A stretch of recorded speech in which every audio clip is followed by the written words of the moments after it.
seja bem-vindo a mais um Se Liga na Educação de Ciências. Eu sou o Bruno Galvão, vou falar com você, aluno do 7º ano do Ensino Fundamental, sobre taxonomia. O que será que significa esse nome, taxonomia? Bom, quais são os objetivos principais desta aula?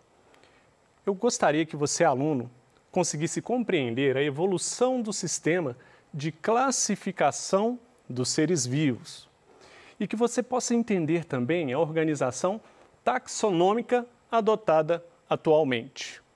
Bom, então esses são os objetivos desta aula e eu espero que você compreenda esses objetivos até o final desta aula.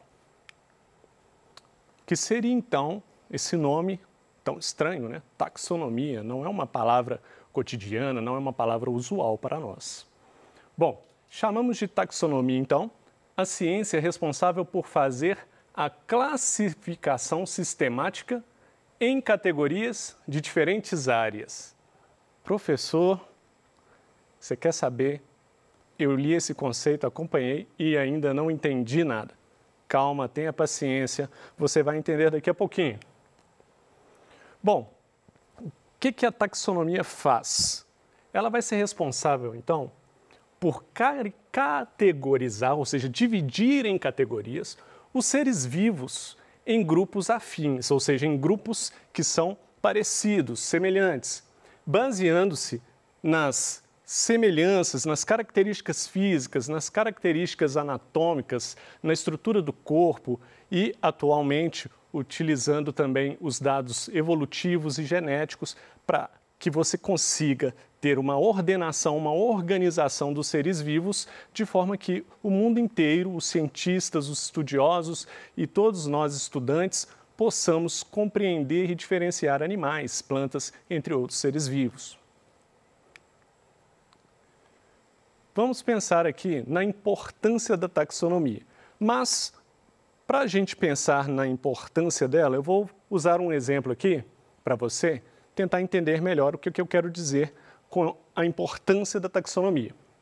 Imagina que você tem lá no seu guarda-roupa lá algumas gavetas lá onde você guarda suas roupas e você tem lá, por exemplo, meias. Você tem meias lá no seu guarda-roupa, você quer separar essas meias. Você tem blusas, muitas blusas. Você tem bermudas. E aí, vamos colocar mais alguma coisa aqui. Você tem lá bonés também. Você quer separar isso aí. E aí você tem muitos desses. Vamos dizer que você tem, sei lá, umas 100 bermudas, umas 500 blusas, 300 meias, 500 bonés, números altos. E você vai jogar isso tudo dentro de uma gaveta lá. Você tem lá uma gavetinha, você tem 3 gavetinhas aqui. Aí está lá a gavetinha.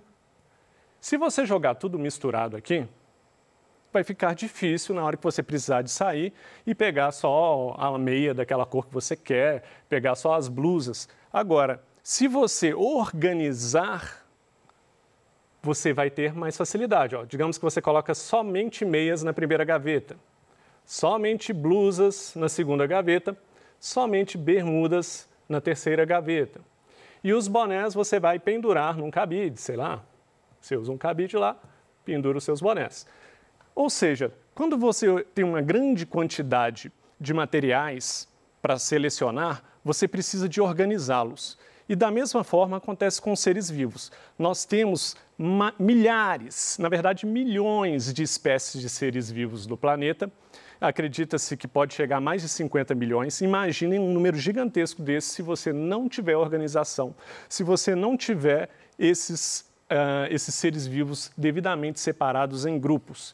Então, aqui você teria grupos de bermudas, grupos de blusas, grupos de meias. Da mesma forma, você precisa de ter grupos de animais, grupos de plantas, grupos de vários seres vivos para que você consiga se organizar e falar uma mesma língua com o mundo todo. Então, daí a grande importância. Voltando aqui, então. Pensando nessa importância de organizar, vamos ver as importâncias específicas do estudo da taxonomia. Identificação de seres úteis às atividades humanas. Ah, tá. Então, naquele meu exemplo, meia serve para você calçar nos pés, certo? Tem uma função. Aqui, alguns seres têm utilidade também para os seres humanos. Vou dar um exemplo aqui, jararacas. As cobras jararacas, nós utilizamos os venenos da jararaca para produzir um medicamento para controlar a pressão alta. Se você não tivesse organizadinho, não soubesse identificar uma jararaca, você poderia pegar um veneno de uma cobra errada e você não ia conseguir fazer esse medicamento. Está vendo a importância de organizar seres vivos? Nós utilizamos seres vivos para muitas atividades. E esse exemplo da jararaca é um exemplo muito clássico. Estudo dos habitats. Bom, para você pegar uma jararaca, para ir lá, retirar o veneno dela e fazer um remédio de pressão para controlar a pressão alta, você precisa de saber onde esse animal vive. Então, daqui mais uma importância de saber seu habitat. Além disso, saber o habitat dos seres vivos, de uma maneira geral, é importante para você saber onde encontrá-los e onde precisa de ser preservado, onde que você vai utilizar, e, enfim, conservar aí a biodiversidade do nosso planeta. E aí entra justamente esse terceiro ponto. Conservação da biodiversidade. Como eu disse aqui, usamos os animais para várias funções. Nós temos animais que nos ajudam a carregar cargas, né? É o caso dos cavalos que foram usados por muitos anos, hoje em dia ainda é utilizado nas roças. Nós temos vacas, das quais nós nos alimentamos, elas também produzem leite para nós. Nós temos vários animais que nós acabamos criando fora da natureza para usar como fonte de alimento ou fonte de outros materiais. Mas é importante saber também que a biodiversidade não é importante apenas por causa desses animais que nós utilizamos diretamente. Muitos animais influenciam a nossa vida e às vezes nós não percebemos diretamente. Vou dar um exemplo clássico também, que é o das abelhas. A polinização das abelhas, ou seja, quando as abelhas levam um grão de pólen de uma flor para outra, elas estão ajudando na reprodução das plantas, permitindo que mais plantas cresçam no nosso planeta, e nós sabemos o quanto as plantas são importantes para nós, tanto as frutíferas, das quais nós nos alimentamos, mas também o fato das plantas retirarem parte do gás carbônico da atmosfera. Olha como um pequeno animal como a abelha tem um papel fundamental aí no nosso planeta. Portanto, a conservação da biodiversidade é de tremenda importância e está ligada à taxonomia também. Bom, Aristóteles, já no século IV a.C., já tinha classificado os animais de acordo com a presença de sangue e outros fatores. Então, Aristóteles, há muitos anos atrás, como dito aqui, ele já tinha uma pequena classificação de seres vivos. Olha, então a gente tem seres vivos com sangue, eu estou pensando aqui em sangue vermelho, tá? Tal como o nosso. E indivíduos sem sangue, seres vivos sem sangue. Por exemplo, eu poderia dizer aqui, temos camelos, cavalos que têm sangue, mas nós temos aqui os insetos, por exemplo, alguns insetos, baratas, grilos, né? E aí, o Aristóteles não considerava esses pequenos animais como tendo sangue, né? Então, animais com sangue e sem sangue era uma classificação básica. Também tinha uma classificação que usava assim, olha, animais de corpo mole, animais de corpo duro e algumas classificações mais simples. Bom, e aí tem um conceito ainda dessas classificações taxonômicas que nós chamamos de classificações artificiais. E essa classificação do Aristóteles ainda era uma classificação artificial. Vamos entender o que é ser artificial quando pensamos em classificação dos seres vivos. Alguns naturalistas, então, classificavam os animais dessa forma aqui, olha. Por exemplo, modo de locomoção, ambiente em que viviam. Vamos pensar no modo de locomoção. As aves se locomovem voando, então você poderia separar um grupo dos animais que voam. Aí tinha um probleminha. Morcegos, por exemplo, que são mamíferos, iam cair no mesmo grupo de gaviões, que são aves. Então, esse tipo de classificação ainda não era o ideal. Por quê? Não levava em consideração a história evolutiva das espécies que veio à tona com as descobertas de Charles Darwin. Uma famosa classificação, uma das classificações que foi usada como referência e até hoje é uma grande referência para a gente, foi a classificação de Linneu. Ele propôs uma classificação dos seres vivos com base em características estruturais ou anatômicas. Quando eu penso em estrutura, vamos pensar na estrutura do corpo humano, meu corpo aqui. Então, qual que é a minha estrutura? Olha, eu tenho 2 membros inferiores, que são minhas pernas, 2 membros superiores. Então, vários animais que tiverem essas características podem ser colocadas dentro de um mesmo grupo que é a espécie humana. Animais que têm asas, então é uma característica estrutural. Então, os animais que têm asas podem ser classificados dentro de outro grupo. Então, isso que seriam características estruturais ou anatômicas. Nesse sistema de classificação de Linneu, a espécie seria a unidade básica de classificação. Então, primeiro você tem a espécie. Por exemplo, a espécie humana, que daqui a pouco veremos o nome da nossa espécie. E essas categorias, então, elas foram ampliadas em relação à proposta de Linneu. Mas o Linneu já propôs ali uma classificação baseada na estrutura dos seres vivos, e aí nós já tínhamos reinos, então, né? Classificação em reinos, em filos, e essa classificação, então, foi melhorada ao longo dos anos, e nós temos uma classificação atual, que vou falar daqui a pouquinho. Que são as classificações modernas. O que seriam? Nas classificações modernas, as características evolutivas da evolução, do desenvolvimento dos seres vivos ao longo de milhares de anos, passaram a ser consideradas, bem como os ancestrais comuns desses seres, os fósseis de animais extintos e mesmo o que nós chamamos hoje, de genética, a moderna genética. Então, hoje nós temos aí, dentro das classificações modernas, vários fatores que vão influenciar como esses seres vivos são classificados, inclusive o estudo genético de cada ser vivo para entender melhor a qual grupo cada um pertence. Então, atualmente o que nós temos é um sistema que utiliza a classificação dos seres vivos obedecendo uma hierarquia que vai de reino até espécie. Como que seria isso? Vou passar aqui rapidamente para você. Seria o seguinte, ó. Então, nós teríamos reino... Ei, que letra feia. Vou melhorar aqui agora. Reino, filo, vou colocar aqui na frente.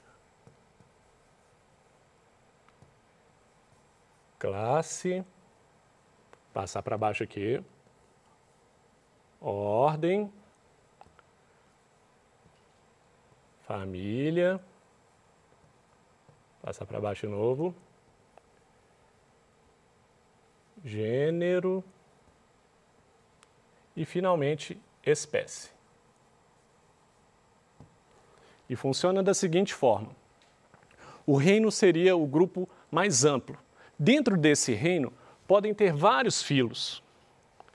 E você pode pegar um filo só desse, lembrando que ele pertence a um grande reino, e um filo só desse pode ter várias classes dentro dele. Então, cada vez que você vai andando aqui nessa categorização aqui, ó, nessa classificação, você vai tendo uma categoria muito grande, dentro dela várias categorias menores, dentro de cada uma dessas categorias ainda menores, ou seja, a ordem são as categorias menores do que classe, depois família, gênero, até chegar em espécie. Só que o espécie é o ponto de referência principal onde você não divide mais os seres vivos. Quando chega lá, por exemplo, na espécie Homo sapiens, que é a espécie ser humanos, acabou ali. Ali é a espécie ser humano, dali não tem como dividir mais. Então essa é a ideia aí da categorização dos seres vivos e a forma como nós classificamos atualmente. E essa ideia de reinos, filo, classe, ordem, família, gênero, espécie, esses grupos são chamados de táxons. Então, as espécies semelhantes nesses táxons, nesses grupos, elas são agrupadas em uma categoria que chamamos de gênero. É a leitura do que eu passei no quadro de trás para frente. Você tem uma espécie. Várias espécies que têm certa semelhança são categorizadas dentro de um mesmo gênero. Vários gêneros que têm semelhança são categorizadas dentro da mesma família. Várias famílias com características semelhantes são agrupadas dentro de ordem. Então, aqui é o pensamento contrário do que eu passei no quadro. Você olhando de espécie, subindo para gênero, depois para família, ordem, classe, filo e reino, ok? A ideia é semelhante. Agora, vamos a alguns exemplos para que você possa entender isso melhor. Reparem essas duas figuras aqui. Nós temos aqui um cachorrinho, inclusive uma foto aqui de uma amiga minha aqui, obrigado pela foto, e um gato. Repare esses dois animais. Diga para mim aí, pense, qual a diferença que existe entre eles? E quais as semelhanças existem entre eles? Eu vejo muitas semelhanças. Eu vejo focinho, eu vejo orelhas, não dá para ver o do gato direito, mas eu tenho certeza que esse gato aqui deve ter uma cauda, né? Um rabo. Eles têm 4 membros, né? Patas dianteiras e traseiras. Vamos ver agora a classificação deles científica, ok? Vamos sempre comparando com o outro. Repara o cachorro e o gato, ó. Os dois pertencem ao reino animal, ou seja, o reino dos animais. Os dois pertencem ao filo Chordata, que é o filo a qual estão os vertebrados, os que possuem vértebras. Os dois pertencem à classe mamália, porque são mamíferos. Então, os filhotes vão se amamentar na mãe, que tem as mamas. É uma classificação aqui. A ordem deles é carnívora também, principalmente porque eles se alimentam principalmente de carne, são carnívoros. Agora, quando chega em família, eles já se diferenciam mais, está vendo? À medida que você vai chegando perto de espécie, vai afunilando mais, vai ficando, as características mais específicas vão começando a dividir mais esses grupos. Então, aqui a família dos cães é a Canidae, enquanto a família do gato é o Felidae. Felidae lembra felino mesmo, e a família de Canidae lembra canino, né? E depois o gênero aqui a gente já vê que já mudou completamente. A gente já tem aqui o gênero Canis nos cães e o gênero Felis nos gatos. Nós temos que a espécie dos cães é a Canis lupus, enquanto a espécie de gatos é a Felis catus. Agora vamos a um exemplo aqui extremo. Agora tenta achar uma coisa igual entre esse cachorro e essa seringueira. E depois tente achar algo de diferente neles. Vamos ver como fica a classificação deles. Nós temos aqui, logo de início, que o reino deles já é diferente, logo no começo. Então, o reino do cachorro, reino animalia, e o da seringueira, plantae. Não é para ler esses nomes difíceis aqui não, que a classificação das plantas não é fácil mesmo. É só para você perceber que quando eles são muito diferentes, já desde lá do início, eles nem pertencem ao mesmo reino. Então, é assim que é feita as classificações sistemáticas, ou é assim que se estuda a taxonomia. E como que se nomeia uma espécie, né? O nome científico ele sempre vai ser composto por 2 palavras, tá? A primeira sempre vai representar o gênero da espécie e a segunda vai representar um nome específico. Aqui o nome da nossa espécie, ó, Homo sapiens. Homo é o gênero e sapiens, Homo sapiens, os 2 nomes juntos, representam a nossa espécie. O que mais que tem na nomenclatura? As 2 palavras têm que estar em itálico ou negrito. Itálico é essa letra meio curvadinha, assim, meio de lado, assim, ó, quando a gente digita no computador. Então, Homo sapiens, a primeira está em itálico, a segunda aqui, a letra está mais forte, está em negrito. Quando a gente vai escrever isso num caderno, aí você faz o seguinte, ó.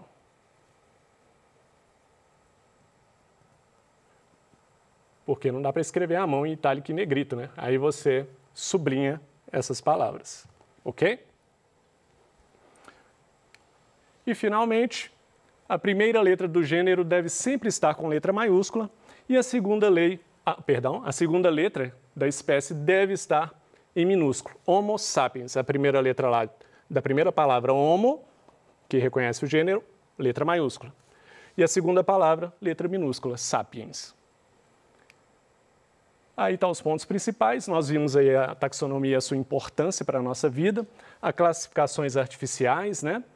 Que não considerava a evolução, classificação de Linneu, famoso Linneu, as classificações modernas que usam a genética e também a evolução, e a nomenclatura, como que se escreve o nome de espécies, né?